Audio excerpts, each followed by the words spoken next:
Hello दोस्तों, नमस्कार। Welcome back to Curiosery for the daily dose of football.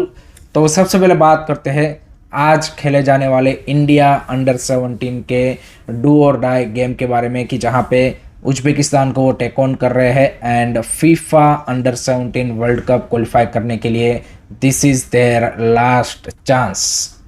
अगर आज वो उज्बेकिस्तान को बीट करते हैं तो फीफा अंडर 17 वर्ल्ड कप के लिए भी क्वालिफाई हो जाएंगे एंड एएफसी एशियन कप के क्वार्टर फाइनल में भी अपनी जगह पक्की कर लेंगे। So this is a huge opportunity for our under 17 team to create history just like recently our under 17 women's team created. So पहली बार India under 17 men's team merit पे FIFA under 17 world cup qualify कर सकते हैं, but the challenge is tough क्योंकि Uzbekistan की जो under 17 team है वो काफ़ी स्ट्रॉन्ग है एंड रिसेंटली जो फर्स्ट मैच में ऑस्ट्रेलिया के सामने हमारी 4-0 की थ्रेसिंग हुई है, उसके बाद कॉन्फिडेंटली हम ये नहीं बोल सकते कि हाँ भाई हम उज्बेकिस्तान को हरा ही देंगे या फिर ये इक्वल मैच होगा। Definitely Uzbekistan is going as a favourite and हम एक एज अ अंडरडॉग टीम ही यहाँ पे इस मैच में उतरेंगे, बट ऑन अ डे कुछ भी हो सकता है एंड हमारी टीम को भाई यहाँ पे एक कंपोजर रख के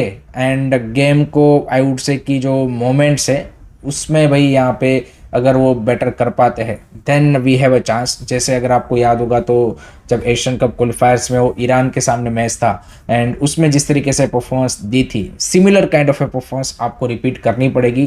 क्या कर पाएंगे, that is the question. So let's see India under 17 की मेंस टीम क्या ये जो अपॉर्चुनिटी उनको मिला है उसको ग्रैब कर पाते हैं या फिर इसको वेस्ट कर देते हैं, वो तो टाइम ही बताएगा। आपकी क्या प्रिडिक्शन है, आपकी क्या एक्सपेक्टेशन है, कमेंट सेक्शन में ज़रूर बताइएगा। सेकंड बात करते हैं RFIC ग्रास रूट फेस्टिवल के बारे में, जो कि रिसेंटली मुंबई में ऑर्गेनाइज किया गया था by the Reliance foundation young champ academy, जिसमें उन्होंने इस सीज़न के जो वो लोग नेपांग लीग मिजोरम में ऑर्गेनाइज करते हैं उनके बेस्ट अंडर 13 टैलेंट को एंड तमिलनाडु के थुथुर डिस्ट्रिक्ट में जो वो कोस्टल लीग ऑर्गेनाइज करते हैं उनके बेस्ट टैलेंट को मुंबई बुलाया था एक वीक के लिए एंड उनको एक एक्सपोजर यहाँ पे देने की उनकी ओर से कोशिश थी, कि जिसमें डिफरेंट एक्टिविटीज़ उन्होंने करवाई है ताकि इन बच्चों को अपना जो नेक्स्ट स्टेप ऑफ करियर में पता चले कि किस लेवल पे आपको आगे जाके खेलना है एंड क्या किस तरीके का एटमोसफियर वो सारी चीज़ें रहने वाली है।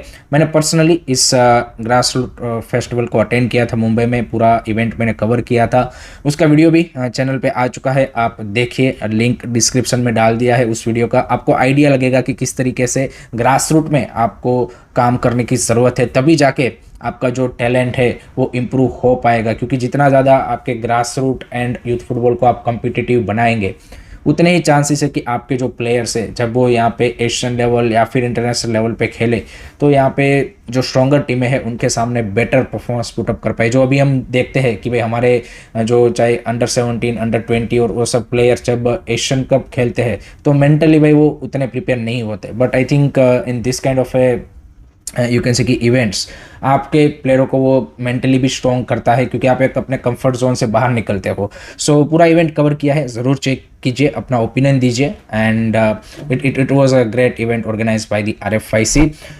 Moving on to the third news, तो यहाँ पे Indian football team as we all know की 26 मई से जो यूनिटी कप स्टार्ट हो रहा है उसमें पार्टिसिपेट कर रहे हैं।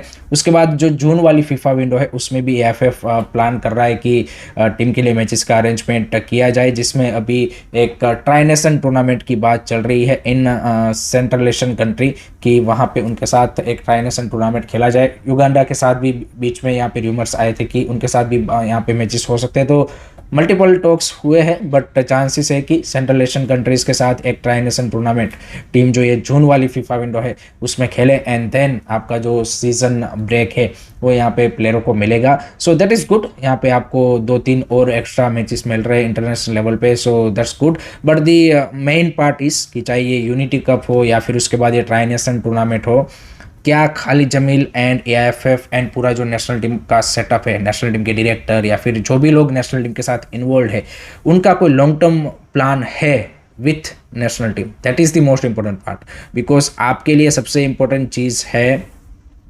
AFC Asian cup क्वालिफायर्स and world cup क्वालिफायर्स। उसके लिए क्या आप टीम रेडी करना चाहते हो, उस विज़न के साथ चल रहे हो, that is most important part. So वो अगर नहीं है तो फिर ये टूर्नामेंट्स आप कितने भी खेल लो, इवेंचुअली भाई जब आप एशियन कप क्वालिफायर्स, वर्ल्ड कप क्वालिफायर्स खेल रहे होंगे तो फिर भाई आपके पास कोई सेट टीम नहीं होगी एंड वहाँ पे भी आपको फिर एक्सपेरिमेंट करने पड़ेंगे, तो फिर इसका कोई मतलब नहीं है। तो that is the you can say कि मेन एम जो कि AFF, national team coach and in सब का होना चाहिए। सैडली ऐसा दिखता नहीं है क्योंकि इसके रिगार्डिंग किसी ने भी उस तरीके से बात पब्लिकली की नहीं है, ना एएफएफ की साइड से हुआ है ना खालिद जमील की ओर से हुआ है। और इसका एग्जांपल मैं देता हूँ क्योंकि कल एएफसी एशियन कप के 2027 के ऑफिशियल ड्रॉ हो चुके हैं एंड आप देखिए कि ये कितनी शर्मनाक बात है कि आप 24 कंट्री के एशियन कप में हमारी टीम पार्टिसिपेट नहीं कर पा रही है, हम क्वालिफाई नहीं किए। ये इतनी शर्मनाक बात है कि जो अगर कोई सीरियस फुटबॉलिंग नेशन होता तो वहाँ पे भाई काफ़ी ज़्यादा शोर शराबा भी हो गया होता, काफ़ी ज़्यादा चेंजेस भी हमें देखने को मिले होते। बट यहाँ पे क्या हुआ, not a single statement AFF, coach, player किसी की ओर से आया है एज सच कि भाई ये एशियन कप क्वालिफाई ना कर पाना ये एक काफ़ी बड़ा सेटबैक है। सो दैट शोज सीरियसनेस कि भाई आप एशियन कप क्वालिफाई नहीं कर पाए, उसको भी आप उस तरीके से यू कैन से कि नहीं ले पाए कि हाँ भाई हम अब नेक्स्ट टाइम बेटर करेंगे।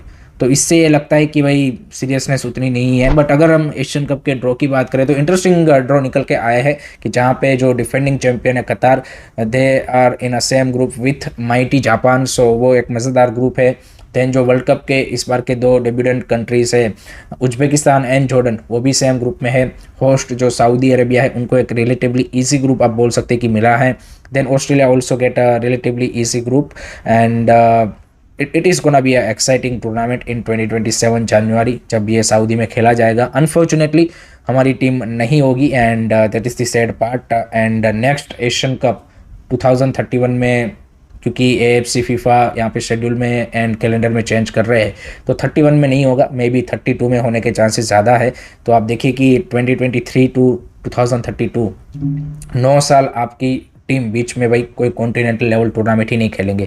एंड भाई आप नेशनल टीम की हम बात करते हैं, फुटबॉल के प्रोग्रेस की बात करते हैं, what is the parameter, how can you जज एनी कंट्री और एनी फुटबॉलिंग टीम कि भाई ये फुटबॉल में अच्छा कर रहा है। उसके दो ही यहाँ पे सबसे बड़े पैरामीटर है, एक तो आपकी नेशनल टीम कॉन्टिनेंटल टूर्नामेंट में कैसा कर रही है और दूसरा वर्ल्ड कप के लिए क्वालिफाई हो रही है कि नहीं हो रही है।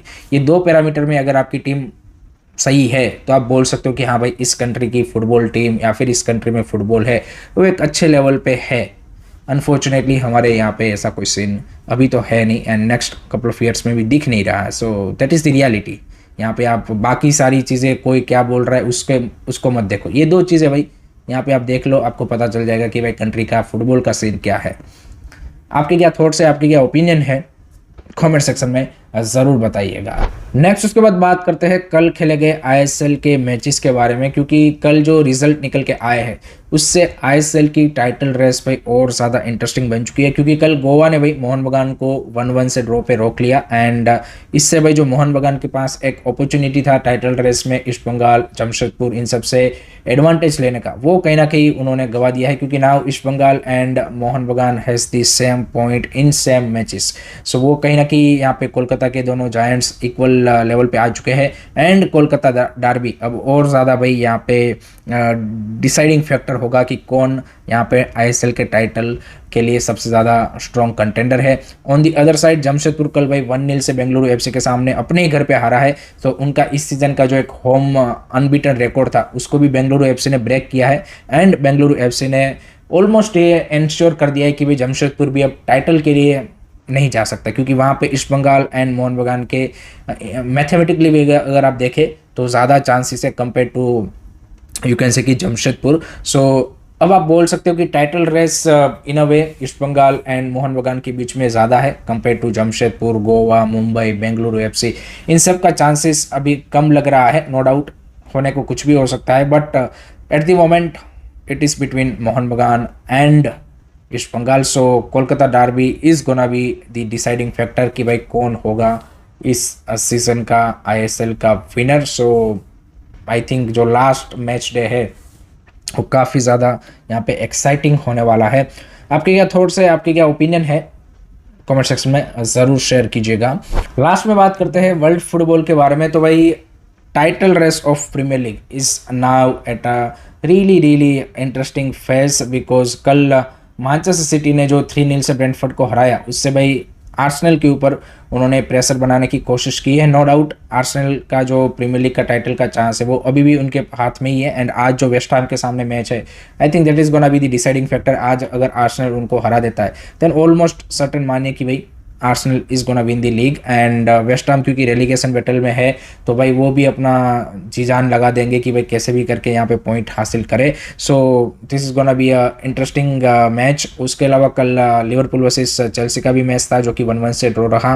एंड आज भाई यहाँ पे रात को एल क्लासिको भी है इन ला लीगा, जो कि यहाँ पे बारसा का जो ला लीगा टाइटल है उसको भी डिसाइड करने वाले हैं। Huge opportunity for Barca to win the La Liga against their arch rivals. तो इससे बढ़िया मौका बारसा को मिल नहीं सकता कि भाई ला लीगा टाइटल आप रियल मैड्रिड को हरा के जीतो। एंड जिस तरीके से रियल मैड्रिड में eight the moment dressing room का सीन है, सोने पे सुहागा वाली बात है। सो आई थिंक बारसा को भाई आज ऑल आउट जाना चाहिए एंड रियल मैड्रिड को थ्रेश करके ला लीगा का टाइटल अपने नाम करना चाहिए। That would be a great thing.